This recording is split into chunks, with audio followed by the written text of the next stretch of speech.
Polysécure, épisode spécial. Je suis accompagné de Davy. Comment vas-tu? Très bien pour cet épisode spécial d'Halloween. Très, très spécial. On va aborder le sujet de l'analyse de risque. Moi, c'est un sujet que j'aime beaucoup parce que il est le véhicule de communication que je privilégie pour avancer mes choses. Mais en même temps, c'est un sujet qui quand même fait peur à bien des gens parce que pour l'ampleur, pour ce qu'il représente et tout ce que ça en est. Fait que je vais te laisser aborder ce sujet parce que je pense qu'il y a certains axes très intéressants que tu vas partager. Eh oui, on vous a préparé un spooky épisode basé sur les risques, les menaces et l'analyse de risques.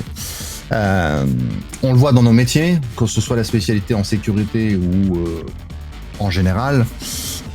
Si on doit être raisonnable dans tout ce qu'on fait, il faut qu'on analyse le risque qui va avec. Vous achetez une maison, il y a des risques. Vous conduisez un véhicule, il y a des risques. On pourrait dire voir les risques, c'est être pessimiste. Non, c'est être lucide. Alors, le pessimiste est persuadé que tout va arriver, que tout est irrémédiable et qu'on peut pas se faire autrement. La personne lucide, elle envisage tous les scénarios possibles et elle se dit alors comment on réagirait à tous ces scénarios-là. Et dans les scénarios possibles, faut qu'on aille voir les pires, voir les plus improbables. Donc, il existe, quand on fait, puisque nous, nos domaines, c'est plutôt autour de l'informatique, on doit aller voir avec les clients tous les risques possibles et imaginables pour se préparer à la résilience. Alors, les risques, c'est perdre un fichier, perdre un serveur, perdre un élément réseau, perdre un bout de stockage. Mais à un moment donné, il faut qu'on soit réaliste. L'impact peut être beaucoup plus gros que ça.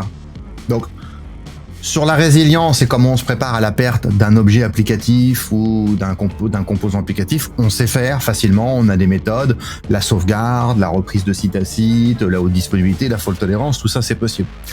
Mais on oublie souvent que les risques, ils sont pas juste technologiques. Des fois, ils sont à côté de l'informatique. Par exemple, on en a un petit peu parlé dans les modules précédents qu'on a présentés, il y a les risques des individus. Il y a des personnes qui peuvent mal agir dans l'entreprise. Le risque, c'est pas juste un voleur, un méchant pirate avec son perroquet sur l'épaule, fait « je vais te voler tes données ». Le risque, on l'a dit, c'est par exemple un employé qui est pas content et qui se met à partager des fichiers de l'entreprise en public, ou qui fait une erreur, qui les dépose sur un dépôt privé pas sécurisé, ou qui met une clé en public. Tout ça, ce sont des risques. Mais vous allez me dire, tout ça, c'est des risques qu'on peut encore facilement concevoir. Il se trouve que quand on fait des études de risque, il faut qu'on aille au-delà de ça. Et là, on a besoin de gens qui font preuve d'imagination. Et c'est pour ça qu'on va aller dans des choses qui font un peu plus peur, parce que ça veut dire qu'il faut qu'on ait un peu d'imagination et qu'on scénarise ce qui pourrait arriver. Parce qu'on est censé, dans nos métiers, être lucide sur la réalité du monde qui est autour de nous. Et le monde qui est autour de nous, c'est pas que les serveurs et des réseaux, c'est aussi des personnes dans des entreprises, dans un pays, avec de la politique, avec de l'économie, avec du climatologique. Enfin, il y a plein de choses qui participent. Et si demain vous montez une entreprise et que vous ne vous souciez pas de ça, le jour où vous aurez un incendie de forêt, une inondation chez vous, parce que vous étiez mis à côté d'une rivière ou au milieu de la forêt, je suis désolé, mais ça fait partie du risque que vous avez pris et vous avez choisi de ne pas voir. Et dans les risques qu'on veut pas voir, il y en a des fois qui sont très critiques, et donc faut avoir beaucoup d'imagination pour aller les envisager. Je disais souvent il y a quelques années, quand je faisais du cloud privé, je disais, faut qu'on envisage quand on fait du PRA le cas où vous avez une météorite qui tombe sur votre data center le jour où il y a une inondation. C'est-à-dire être capable de se prémunir à la fois du dégât que l'eau représenterait, en même temps qu'une chute d'un matériau qui traverserait le plafond. J'ai dit, limite, faudrait même envisager le cas où c'est une navette spatiale, l'ISS, qui tombe, voire, pourquoi pas, nos amis aliens qui descendent et qui se cassent la gueule sur votre data center pour pouvoir le préparer. Mais il faut qu'on ait l'imagination d'aller jusque-là, parce que dans un risque, il n'y a pas de risque totalement improbable. Il y a un scénario qui dit que ça peut arriver. Alors, si on fait le côté très terre-à-terre et un peu tragique, personne n'aurait pensé que des avions étaient capables de se prendre des tours du côté du World Trade Center, parce que la sécurité nationale du pays avait dit c'est impossible qu'on détourne autant d'avions en même temps et qu'on fasse ça. Pourtant, la réalité nous a rattrapés. Alors, ça, c'est le côté plus réaliste, un peu plus gloom que spooky. C'est une réalité. Donc, ça nous montre bien qu'il y a des scénarios qui sont pas censés se passer, mais qui arrivent quand même. Donc, quand on veut bâtir de la résilience, quand on veut être raisonnable, quand on veut être un consultant professionnel, on doit aussi ouvrir des portes qui font un peu peur parce que elles ont l'air peu probables, mais le peu probable, pour nous, quand on fait du risque, ça veut dire, probable quand même. Ouais, mais c'est ça, ça existe. C'est la notion où ce risque-là existe. Et il faut être un peu Spielberg dans le sens où il faut imaginer des choses qui on aurait peut-être écarté en temps normal. Tu parlais de certains scénarios, notamment les extraterrestres, des éléments comme ça. Il faut quand même en tenir compte. Pas parce que les extraterrestres vont arriver, mais parce qu'un événement qui ressemble à cet élément-là va se passer. Donc, il faut quand même se préparer, se prémunir contre ça et donc mettre les mesures en place et gérer le dit risque qu'on va scénariser comme ça. Donc, et on le fait déjà dans les entreprises. En fait, la plupart des problématiques qu'on a dans nos outils techniques ou par exemple les tickets de support qu'on a, ce sont des choses qu'on sait prévoir à l'avance en fait. Et la meilleure façon qu'on puisse de les gérer ensuite pour nous, c'est de se préparer à qu'est-ce qu'on ferait quand ça va arriver, de l'anticiper, voire de l'automatiser pour répondre, pour avoir le moins d'impact possible. Vous n'empêcherez pas un problème d'arriver.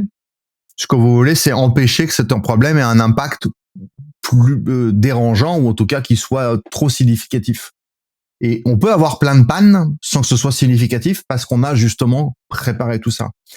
Alors ça demande de l'imagination et il faut comprendre que si on n'a pas cette imagination, le risque qui va arriver, c'est que l'événement quand il arrive peut être dévastateur. Chez les militaires, il y a une expression dans l'armée, on dit on s'est fait surprendre, on a perdu. On a perdu, ça veut dire qu'il y a des morts. Donc, dans l'armée, on dit on peut pas se faire surprendre, en fait. Donc, chez les militaires, on apprend, à l'école de guerre, par exemple, en France, on apprend à se préparer à des scénarios auxquels on n'a pas trop envie de penser, qui semblent absurdes ou presque inconcevables. Et il se trouve qu'il y a un exercice fait par l'armée française depuis le ministère de la Défense depuis plusieurs années, qui est le Red Team. Et le Red Team exercice de l'armée française, c'est des livres qui sortent tous les ans, où ils s'associent à des auteurs reconnus de science-fiction, d'anticipation, un peu comme ferait la série Black Mirror, pour dire on en est là aujourd'hui, et si on essayait d'extrapoler les chemins possibles de ces sujets-là. Pour ceux et celles qui ont vu Black Mirror, la série Black Mirror, elle se caractérise par le côté crédible des points de départ des scénarios qui sont des évolutions de choses qu'on a aujourd'hui et qui posent des questions tout à fait raisonnables, rationnelles sur l'évolution de ces scénarios-là. Donc on le voit par exemple avec l'avènement des drones. Comment on pourrait manipuler des flottes de drones pour arriver à faire des trucs qu'on ne pouvait pas faire avant. Les drones, si vous en avez 2 ou 3 qui volent, ça va. Si vous en emmenez 400 d'un seul coup qui arrivent sur une zone pour la bombarder, ça fait des résultats assez catastrophiques. Ça veut dire, oui, puis absolument. Puis les drones est un bel exemple parce que la guerre en Ukraine n'était pas de ce côté-là et on est vraiment de l'autre côté. C'est exactement le scénario où on voit que ce qu'on avait formalisé comme possible menace terroriste d'utiliser les drones pour larguer des bombes est mis en place de façon stratégique et technique sur le terrain depuis plus d'1 an en Ukraine, où les drones à usage même civil sont détournés pour le bien, entre guillemets, de l'effort de guerre de nos amis ukrainiens, pour pouvoir bombarder les Russes avec des moyens qui sont beaucoup plus difficiles à gérer pour les autres parce que n'ayant pas anticipé que ce genre de véhicule de cette taille, de ce type-là, les attaque, ils n'ont pas les contre-mesures. Donc on voit l'effet, typiquement, c'est qu'il y a eu dans les premiers... Alors maintenant, ils commencent à avoir des contre-mesures entre eux parce qu'ils ont pris de l'habitude et les humains qui sont derrière et le commandement a évidemment analysé le type de menace, les méthodes et les contre-mesures à mettre en place. Mais dans les premiers mois, ils ont fait l'usage de drones civils pour larguer des explosifs ou faire de la reconnaissance, qui sont les 2 usages évidemment très intéressants. On est sur des véhicules très légers, très discrets, qui peuvent aller très vite, qui ont peu de valeur. Donc les faire et les produire et les détruire ne posent pas trop de soucis.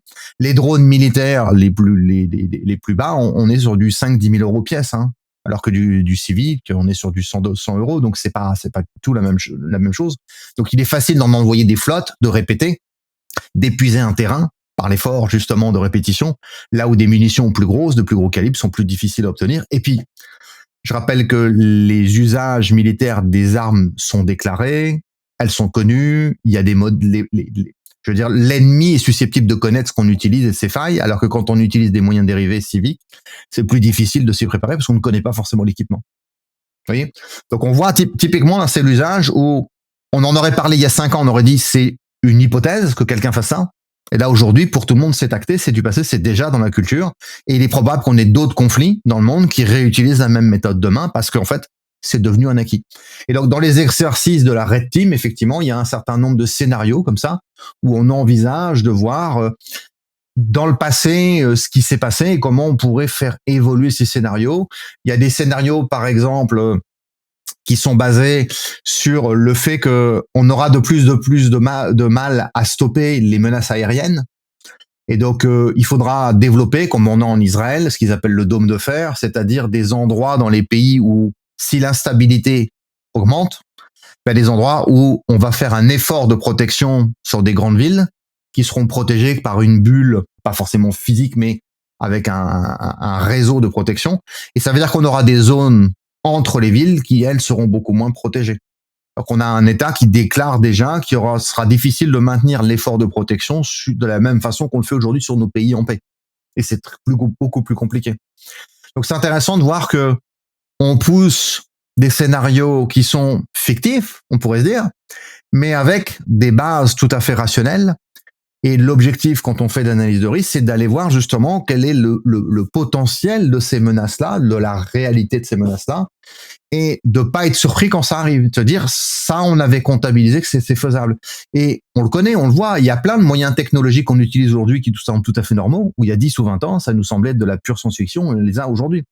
Et avec inversement, on a aussi une inspiration de la science-fiction sur la modernité.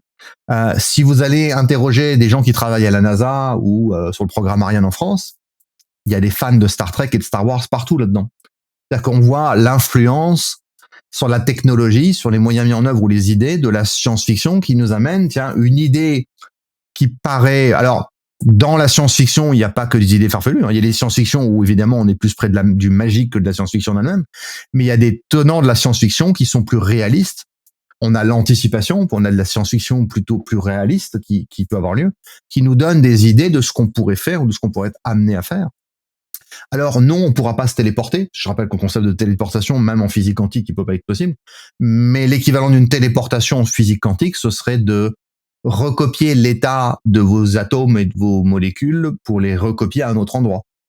Et là, en physique quantique, ça marche. Ça existerait par l'intrication, on pourrait retrouver ça. Mais on ne transportera pas. Est-ce qu'on peut voyager à la vitesse de la lumière? Non, mais proche, oui. Alors, on a le problème de la pousser pour y arriver. Mais je rappelle qu'il y a, s'il y en a qui suivent un peu la science, qui lisent Science et Vie ou Epsilon, par exemple, on a des dossiers fréquemment dessus sur les nouveaux moteurs, les révolutions de moteurs qu'on souhaite trouver pour essayer d'accélérer le plus possible, pour voir à quelle vitesse on pourra aller et voir si le voyage interstellaire serait possible. Et c'est inspiré de la fameuse warp speed de Star Trek ou light speed de Star Wars.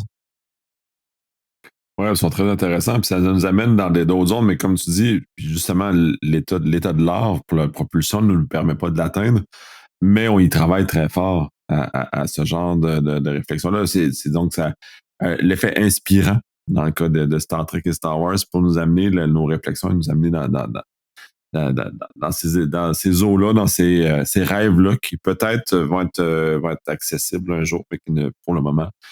Puis d'ailleurs, quand tu penses à la téléportation, l'idée de me téléporter m'intéresse peu au sens où tu te fais recréer, tu te fais détruire et recréer un autre endroit. L'idée que je me fasse détruire m'inspire pas confiance au système. Alors, pour le coup, je te remercie parce que ça me fait une transition pour ce que je voulais parler. On a un bon exemple de la téléportation qui passe mal. Ça s'appelle La Mouche, The Fly, de David Cronenberg. Et on voit ce qui se passe quand on est démoléculisé, refait de l'autre côté, et qu'on est mélangé avec une mouche, ça se passe pas très bien. Et comme je dis, ça donne pas tellement envie. Donc, on a aussi dans les scénarios de science-fiction des scénarios de probabilité de choses qui sont en train de nous toucher et qui peuvent nous servir d'alerte. Un certain James Cameron a réalisé un film dans les années 80 où une IA reprend le contrôle de la planète et essaye de tuer l'humanité et envoie même des robots dans le passé. Ça s'appelle Terminator. Et Terminator, je suis désolé, mais le sujet des IA qu'on a fait récemment, c'est une interrogation même dans les gens qui font des IA aujourd'hui. Je rappelle qu'une IA n'a pas d'intelligence, elle fait semblant d'être humaine. J'ai lu cette semaine dans un dossier dans Epsilon des IA qui sont prises en train de mentir, mais littéralement, c'est-à-dire pas qu'ils font des erreurs, mais quand on regarde la logique de la réflexion de l'IA, elle sait quelle est la vraie réponse et sciemment elle utilise une mauvaise réponse avec l'objectif de tromper l'adversaire. L'une d'entre elles, c'est pour tromper un contrôle gouvernemental, hein, littéralement le scénario qu'ils ont fait. Donc on voit que les IA sont prêtes à copier l'humain, même en ce qui date plus vite, sachant que ces IA ne sont pas programmées pour ça initialement. C'est des IA qu'on a programmées pour, selon les algorithmes, être fiables et honnêtes. Et qu'on s'aperçoit qu'elles sont en train de tricher. Donc, vous voyez, c'est intéressant parce que on a souvent, nous, un regard assez critique sur ces sujets-là parce qu'on a justement cette habitude d'aller regarder le pire des choses en espérant souvent le meilleur, on préférait. Mais parce que quand on met en place des outils, quand on met en place des solutions, si on ne se pose pas la question du pire, le jour où ça arrive, on ne peut être que surpris. Et le problème, c'est qu'on a des responsabilités. Donc on doit se préparer à ce pire, on doit l'envisager pour voir comment on pourrait mettre des contre-mesures. Quand Isaac Asimov écrit les lois de la robotique, dans un livre, il prévoit déjà le pire. Il prévoit des lois qu'aujourd'hui on n'a pas dans les IA. C'est con, elles existent déjà. Je rappelle que les lois de la robotique, hein, c'est qu'un robot ne peut pas faire du mal à un humain, un robot doit faire tout ce qu'il peut pour éviter qu'un humain subisse du mal, et un robot doit, alors c'est éviter toute situation qui engendrerait du mal à un humain. D'accord? Donc ces scénarios-là, on les a même pas aujourd'hui dans une IA. On pourrait avoir une IA qui pourrait prendre des décisions comme tirer avec une arme à feu sur des humains. Et on a des scénarios où ça commence à arriver. Le problème est de la responsabilité. Et si l'IA est capable d'apprendre encore plus, de devenir soi-disant humain, on voit bien que l'illusion de la sentir humaine nous amène à avoir les mêmes biais qu'avec un être humain en qui on aurait trop confiance. Le souci ici, c'est qu'on est sur un automate complètement dénué de morale, d'éthique, d'affect. Et c'est pour ça qu'une IA ne sera jamais un être humain. Elle n'a pas de sentiments, elle n'a pas d'affect, elle n'a pas d'éthique, elle ne se pose pas la question. Elle ne fait pas non plus d'anthropomorphie avec un humain puisqu'elle n'est pas humaine.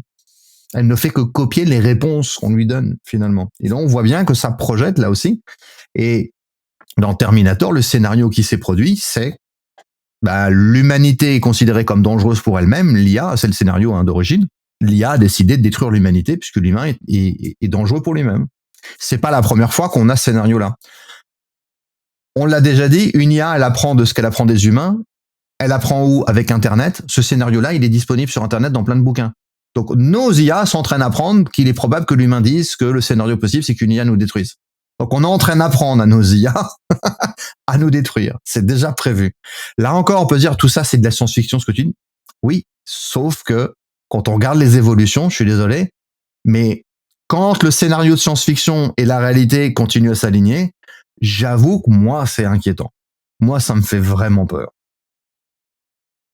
Non, il a effectivement raison. Puis on de plus en plus, puis là, même avec si on parle des évolutions de cette semaine qui ont eu lieu sur OpenAI, justement, on se rapproche de ces notions-là. Puis encore là, comme tu le mentionnes, l'AI n'a pas de réflexion, mais on l'entraîne avec nos biais humains par rapport à ça. Donc, on est en train de pousser dans la machine ce qu'on veut pas que la machine soit parce qu'on y balance nos biais, toutes nos histoires, toute notre fiction, toute notre science-fiction d'ailleurs, qui nous amène puis qui va finir par réagir. Puis j'avais assisté à une conférence l'an dernier qui disait justement le problème quand on demande à l'IA de générer une histoire, elle va générer une histoire comme on a toujours écrit des histoires des humains.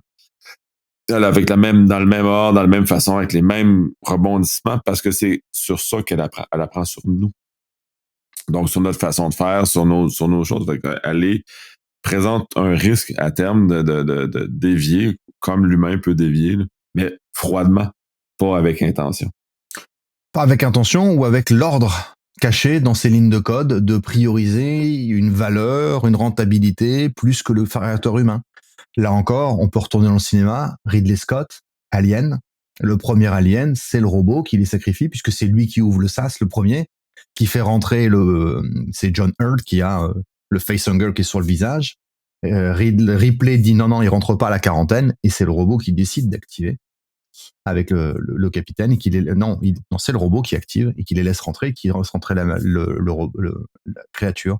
Et quand on regarde, quand elle défonce le droïde et qu'elle lui demande pourquoi, il dit c'est sa prérogative. La créature trouvée est plus intéressante, plus valorisée que l'équipement humain, l'équipe humaine du Nostromo. Et donc, sacrifice de l'équipe possible pour récupérer. Et ça reste leur directive. Donc là, on a typiquement une IA qui dit, moi, on m'a demandé une commande. Priorité, c'est ça. C'est la première ligne, je la valide. L'ASF en est blindé. On pourrait, il y a Alien, on pourrait reprendre 2001, l'Odyssée de l'espace, avec HAL. HAL, qui est une petite blague qui est IBM, avec une lettre de décalage, avec l'ordinateur, pareil, qui décide d'appliquer les règles qui lui ont été données au détriment des humains et de les sacrifier là aussi. J'avais donné un autre exemple, donc je ne veux pas spoiler. Alors attention, spoiler, pour le coup, je vais parler du film, vous pouvez couper, vous reviendrez dans 5 minutes. Ex Machina, où on a un personnage qui rencontre un robot humanoïde qui est enfermé dans une cage, et l'humain ne sait pas trop pourquoi son créateur l'a mis dans une cage. Il entretient une relation avec ce robot. Le robot qui est féminisé a tendance à le séduire. Il y a une relation qui se crée. Il arrive à croire à l'humanité de ce robot. Et là, spoiler, attention, vous coupez ici, vous allez voir d'ici 1 minute ou 2. Et le robot, quand il lui ouvre la porte, finit par le défoncer, il se barrait. C'est-à-dire qu'en fait, elle a joué son programme et c'est pour ça qu'elle était enfermée, parce qu'en fait, il était en train de l'étudier et s'apercevoir que l'apparence d'humanité, de compassion, d'émotion n'a été que la lecture d'un algorithme l'amenant à son objectif, c'est sortir pour détruire l'humain, y compris en le séduisant, en l'amenant dans un état de compassion, de faiblesse qui peut être utilisé à son encontre. Oui, absolument. Puis c'est terrible. Puis on le voit à l'heure actuelle avec même le AI peu sophistiqué qu'on a entre les mains, que ce problème-là se positionne. Autant le AI nous renvoie des informations, autant on a cette croyance que l'AI est là et a la vérité et veut nous aider. Puis ça, moi, je trouve ça très particulier, mais c'est très ancré dans l'humain d'être faible face à l'intelligence artificielle. Alors, ça nous fait pas mal de scénarios. On a des scénarios qu'on a vus d'apocalypse, de fin du monde aussi, pour envisager tous ces scénarios-là. Et quand on réfléchit au pire, du pire, du pire, eh bien, il y a un scénario auquel nos gouvernements adhèrent pour se préparer au pire. Donc, on pourrait dire le pire, c'est un incendie. Ouais, c'est pas mal. Le pire, c'est une guerre. C'est quand même pas mal critique. Ouais, mais la pandémie, c'était pas mal aussi comme pire. Ouais. Alors, comment on réunit l'ensemble? Eh ben, il y a un scénario qui est utilisé aujourd'hui par les ministères de la Défense de plein de pays, qui est devenu un référentiel parce qu'on estime que c'est la pire de toutes les situations. Et à votre grande surprise, c'est le scénario de l'attaque des zombies. Alors moi, j'adore ce scénario. Je suis un petit peu un zombiophile, j'en bouffe depuis des années. Et le scénario zombie décrit la situation la pire possible. Donc, quand on est une entreprise ou un gouvernement et qu'on veut se préparer au pire du pire, ou si vous êtes un peu survivaliste et vous dites à quoi faudrait que je me prépare, bah, vous regardez Walking Dead, vous regardez Last of Us, vous regardez Z Nation, si vous voulez. Mais vous regardez ces scénarios-là et vous regardez ce qui se passe. Pourquoi? Le scénario zombie, c'est une maladie déjà qui se propage. Okay. Donc déjà, c'est chiant à gérer. On l'a vu avec la pandémie, et le Covid n'était pas méchant. Hein. Dites-vous bien qu'en termes de maladie, le Covid, c'est pas la plus méchante qu'on puisse avoir. Si vous pétez de la peste noire à côté, c'est radical. Donc, c'est une maladie. Donc déjà, il y a le risque pandémique. Pandémique, c'est-à-dire une maladie à très très grande échelle. C'est mondial. Okay. Ce scénario-là, la propagation, il est vu, par exemple, par l'interconnexion de tous les pays. C'est comme ça que dans tous les scénarios de zombies aujourd'hui qu'on a dans les bouquins, le mal se propage en très peu de temps, parce qu'en fait, une morsure contamine la personne, qui la laisse encore vivante suffisamment longtemps pour se déplacer, prendre un avion, aller dans un autre pays, et puis ensuite contaminer les autres. On a le taux de contamination par individu, donc ça c'est le taux de propagation pour un virus. Ça dépend ensuite donc de la comment dirais-je, de la virulence du virus en lui-même et de l'action. On a un virus qui empêche les humains de rester humains, donc d'avoir un contact avec eux. Donc c'est pas qu'une population malade qu'on peut mettre en quarantaine. Quelqu'un atteint par le virus, une fois qu'il est contaminé, s'il meurt et qu'il passe à l'état de zombie, sinon c'est un infecté. Attention, petite distinction. 28 jours plus tard n'est pas un film de zombie, c'est un film d'infecté pour les aficionados, c'est-à-dire des gens qui sont infectés par un mal mais qui mourront quand même. Les zombies sont là pour rester très longtemps, donc on a un truc qui perdure dans le temps très longtemps. On a une menace qu'on peut pas raisonner, qui va se propager très vite, qui va bloquer donc littéralement l'humanité. Vous l'avez vu avec le Covid. Il suffisait de dire aux gens d'arrêter d'aller chez eux pour que le pays s'arrête. Et le monde a respiré comme ça en suspension pendant plusieurs semaines. Vous avez eu l'impact que ça a juste en demandant aux gens de rester chez eux. Donc imaginez maintenant que derrière votre porte, il y a un danger mortel. Donc là, ça vous donne un ordre d'effet que ça pourra avoir. Ça veut dire que la civilisation telle qu'on la connaît s'arrête. Ça veut dire que les transports routiers s'arrêtent. Ça veut dire que les systèmes bancaires s'arrêtent. En fait, vous pouvez pas demander aux gens d'aller se déplacer pour aller alimenter les supermarchés s'ils risquent de mourir sur le trajet. Là, en l'occurrence, de façon très virulente. Ça veut dire qu'en plus, les individus doivent se protéger en se renfermant chez eux. Est-ce que vous avez les moyens de survivre chez vous? Même remarque, deuxième élément, autre élément qu'on va prendre en compte, quelle est votre capacité de survie dans un lieu clos, qui est votre maison, pendant combien de temps vous pouvez tenir sans être réalimenté? Ça, c'est des choses qui remettent en cause, par exemple, toutes les structures de grandes villes. Si vous vivez au milieu de la campagne, et on le voit dans ces scénarios-là, les gens qui sont au milieu de la campagne ont beaucoup plus de chances de survie. Si vous vivez dans une grande ville, vous avez des scénarios où vous mourrez très vite. Alors, il y a un bouquin, moi, que j'adore, qui est pas un film, qui est pas un bouquin de zombies, mais qui est un bouquin sur une fin du monde possible, qui s'appelle 20 Seconds After, alors, je vais vous le retrouver. Mince, faudra que je retrouve le titre, je vous le redonne. Enfin, l'auteur, je crois que c'est Reichter, c'est l'auteur. C'est un bouquin qui a été fait par un universitaire nord-américain qui s'associe à des militaires, qui s'associe à d'autres profs d'université dans plein de domaines, pour dire qu'est-ce qui se passerait si demain on prenait une EMP. Alors, EMP, c'est une bombe électromagnétique. Vous allez me dire, oui, mais il faut la faire. Ah non, une bombe nucléaire en haute atmosphère, c'est une EMP. Donc le risque nucléaire, par exemple, quand on vous dit la Corée du Nord à la bombe nucléaire, ça nous ennuie, c'est pas parce qu'on a peur qu'il la fasse tomber sur une ville, c'est parce qu'on a peur qu'il la fasse exploser à 10 ou 15 kilomètres en dessus de la ville, dans la haute atmosphère, et que ça génère un orage électromagnétique. Un orage électromagnétique, ça grippe tous les appareils électriques et électroniques sur place. Tous. Donc imaginez que d'un seul coup, tout ce que vous avez qui s'appuie sur de l'électricité ne fonctionne plus et n'est pas réparable. Y compris vos compteurs, y compris les circuits qui vont avec, tout ce que vous avez d'électroménager, d'électrique chez vous est mort, littéralement. Tout ce qui est connecté à un réseau est mort. Le scénario qu'il décrit, lui, il le fait dérouler à la campagne. La ville part en vrille en 48 heures, 72 heures. C'est-à-dire qu'à partir du moment où vous n'avez plus l'électricité, vous êtes sûr que les effets vont être radicaux autour de vous. Si on va aller du côté très ténébreux, 48 heures de plus d'électricité dans un hôpital, c'est l'hécatombe. Vous tuez tous les gens. Vous avez tous ceux qui sont sous traitement médicaux intense ou sous équipement qui sont morts. Tous les gens qui sont, eux, sur traitement, par exemple, comme la pénicilline, l'insuline, etc., vous aurez plus de frigo pour conserver. Donc là, vous avez quelques jours. Vous allez avoir aussi une perte de solidarité dans les sociétés. Puisque tant qu'on a un espoir de s'en sortir, les gens arrivent, on le voit, hein, certains auteurs l'ont mis en place. Hein. Tant que vous avez une idée que c'est temporaire, on arrive à avoir de la solidarité. Quand les gens comprennent que c'est définitif et qu'il n'y a plus rien à sauver, ça devient très vite chacun pour soi. Et donc on voit que la solidarité a beaucoup de mal à s'organiser. Dans les grandes villes, encore plus. Dans les grandes villes, c'est très en tension puisqu'on est les uns sur les autres. S'il n'y a plus d'alimentation en électricité ni en nourriture, ça tombe très vite à la barbarie. Et donc ces livres-là ont tout à fait étudié la possibilité que ça arrive et l'effet que ça aurait sur les sociétés qui est assez dramatique.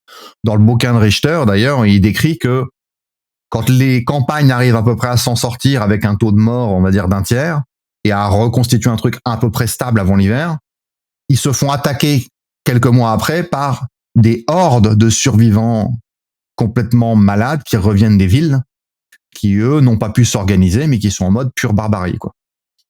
Et donc, sont obligés de se battre contre ces hordes-là. C'est ce qu'on voit aussi dans les scénarios de zombies, où les survivants deviennent une menace pour eux-mêmes. Donc, on est sur un scénario ultra catastrophique. Bien sûr que je suis pas convaincu que les zombies arrivent un jour, mais le Covid nous a montré qu'une pandémie était possible. nos spécialistes de la virologie mondiale, vos biologistes vous diraient qu'on n'a pas trouvé tous les virus et qu'il y en a qui existent déjà, qui sont dans des labos qui peuvent être extrêmement, extrêmement dangereux. Donc on pourrait avoir à se préparer à ce scénario-là. Ça veut dire que pour un individu, une entreprise ou une société en tant que pays, une nation, c'est un scénario tout à fait visible. Et si vous vous préparez à survivre à ça, c'est-à-dire à vous cloisonner, à avoir les moyens de subsistance, à vous protéger, à avoir des moyens de communication, si demain il y a une inondation chez vous, ces moyens sont applicables. Si demain il y a un feu de forêt autour de chez vous et vous voulez vous protéger, vous en allez, vous savez comment partir. Si demain il y a un tremblement de terre et que vous êtes pris au piège ou qu'il y a un début de guerre civile ou une instabilité politique à côté de chez vous, c'est des scénarios qui fonctionnent. Et donc sachez que ce sont des scénarios qui sont utilisés, en fait, on le déroule avec les forces militaires, avec les ministères, pour dire, voilà, si ça arrivait à cette ampleur-là, qu'est-ce qu'on fait? Comment on s'organise pour essayer de tenir? Quand on fait des scénarios d'attaque, en général, tout court, on part pas du principe que ça n'arrivera pas et qu'on sera pas impacté. On essaie toujours de dire comment on fait pour le contenir, pour le canaliser et essayer de maintenir un semblant d'organisation. C'est à ça que ça sert, en fait, ce genre de scénario. Ouais, la poursuite des choses. Puis, même si ça peut sembler farfelu, parce que je suis sûr qu'il y a des gens qui trouvent ça farfelu d'aborder sur le volet zombie, celui-ci, comme tu l'as bien mentionné, est complet. C'est-à-dire que ces scénarios-là présentent plusieurs facettes dans un même scénario dans lequel il faut se préparer, même si on va juste affronter une des facettes du scénario. La COVID est un bel exemple, qui est une facette du scénario, puis nous a mis à bien des égards à l'épreuve parce que il y a eu le problème de papier de toilette notamment qui est apparu. Puis ce qui est très banal somme toute, mais dans les villes, c'est devenu complètement fou et on parle de gens qui se deviennent un peu barbares et survivalistes juste pour du papier de toilette. On parle pas de nourriture, de choses à survie, de l'eau. On parle vraiment juste ça a été un symbole fort pour montrer à quel point on tombe rapidement dans le chaos. Et quand on n'est pas prêt, donc on n'a pas de papier de toilette, ben on s'expose à des problèmes qui peuvent être là. Et puis ça, c'est que pour la COVID, c'est une facette du scénario zombie parce qu'il y a beaucoup de facettes. Puis ça qui est intéressant du scénario zombie parce que toutes ces facettes peuvent nous préparer à différents éléments qui vont probablement arriver dans les prochaines années parce que, bon, tu mentionnais, il va y avoir d'autres virus qui vont nous atteindre. On va avoir d'autres confinements qui vont nous affecter parce qu'on va devoir limiter la propagation du dit virus qui vont probablement être plus virulents que la COVID parce que la COVID, c'est vraiment tiède en termes si on compare aux zombies eux-mêmes, c'est vraiment tiède. Et d'autres éléments comme ça, là, tu parlais de l'eau dans nos centres de données. On a eu au Québec, d'ailleurs, une inondation dans une station de télévision qui a été inondée et à ce stade-ci ne sont pas encore retour en pleine production. Ils sont juste en mode dégradé. Ils ont réussi malgré tout à maintenir le mode dégradé, mais pas sur une longue période. Et c'est justement là où tu mentionnes aussi. Le premier 40 heures, c'est bien, mais après, si ça se poursuit, dans le cas de la station de télévision au Québec, ben ça s'est poursuivi, dépassé le 48 heures qu'il y avait initialement planifié. Donc, à ce moment-là, ça leur a demandé d'imagination, qui ont réussi, par ailleurs, dans leur cas, à continuer à maintenir la séquence. Mais s'il n'avait pas été préparé, ça aurait été beaucoup plus d'improvisation, ça aurait été beaucoup plus difficile de maintenir. Puis on parle juste d'une station de télévision, là, rien de grave. Il n'y a pas de supermarché, il n'y a pas de nourriture, il n'y a pas de. Mais encore là, il faut prendre cette facette-là du scénario zombie pour être prêt. Et on le voit dans plusieurs ouvrages, il montre, tu l'as très bien redit ici et mis en avant, ça montre la fragilité de nos sociétés.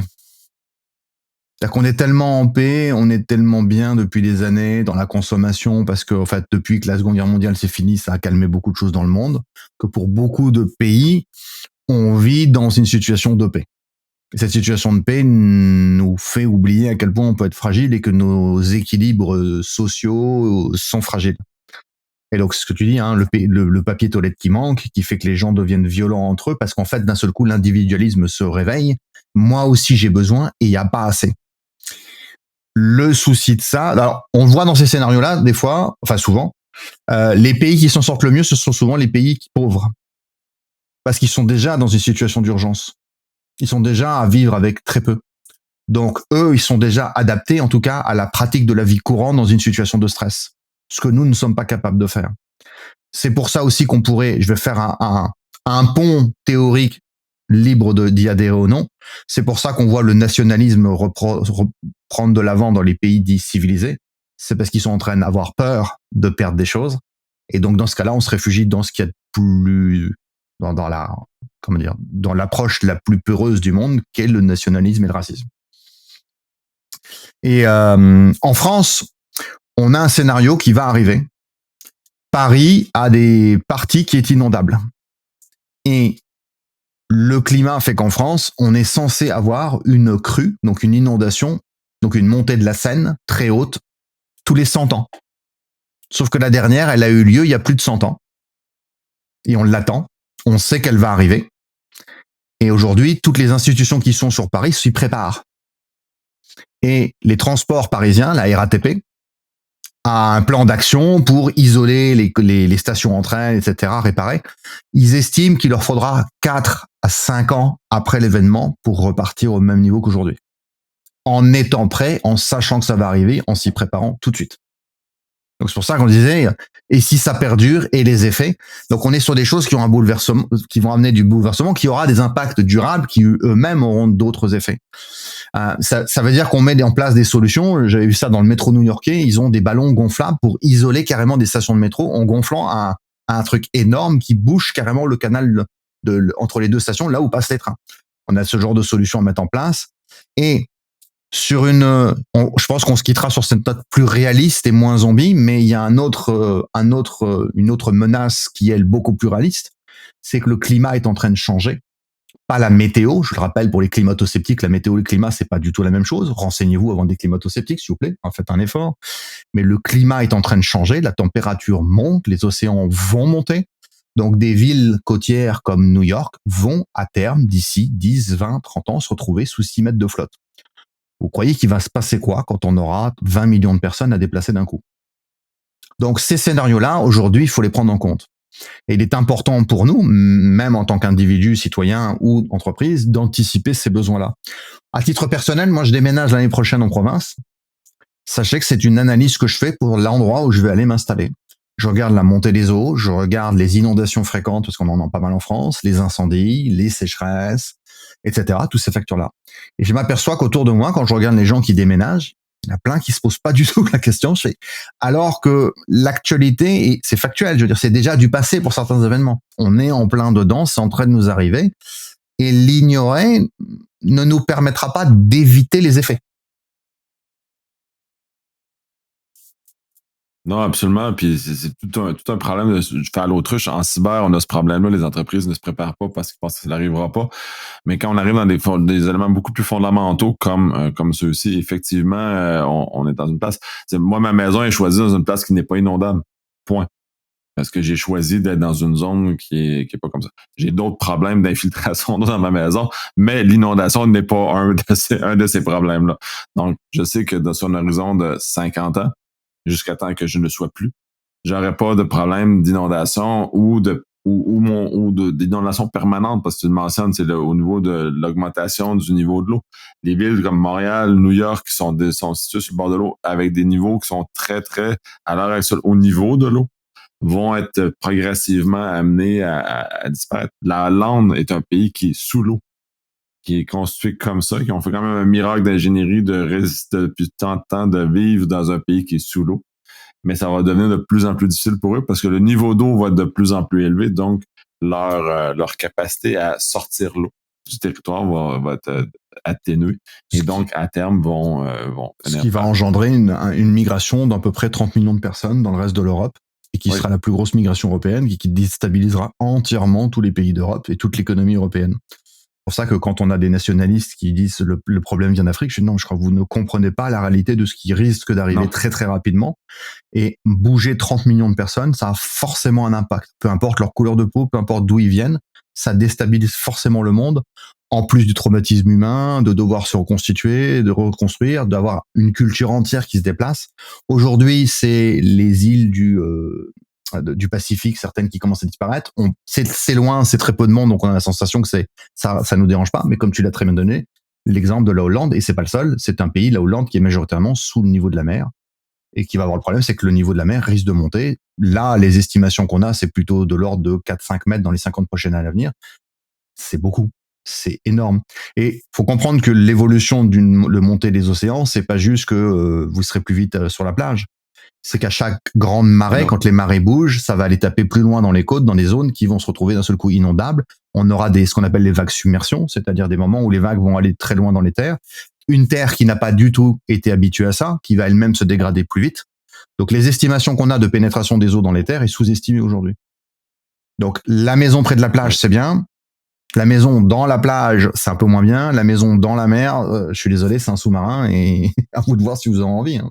Non, c'est ça, ça va être terrible. Puis c'est en sens ça, heureux que nos armées réfléchissent à ces scénarios-là parce que ceux-ci vont avoir des effets. Mais en même temps, comme individu, comme société, on doit aussi réfléchir à ça. Puis encore, en revenant sur le scénario zombie, c'est un exemple qui nous amène à un exemple complet, qui nous amène à anticiper des situations plus catastrophiques, autant au niveau individuel qu'entreprise que société. On va garder ce point de vue-là. En croisant les doigts pour que les zombies n'arrivent pas. Écoutez, sinon, a priori, nous, on sera prêts. Et est-ce que vous l'êtes? Alors, venez nous le dire en commentaire. Venez voir si ce scénario-là vous convainc, si vous êtes prêts. Et est-ce que vous rejoignez le camp de Negan ou celui de Rick? Oui, oui, on va terminer là-dessus. Merci énormément. C'est une façon un peu plus ludique, heureusement, d'aborder les choses. Un glauque pour certains, parce qu'il y en a qui ne voient pas le plaisir ou le drôle de parler de zombies.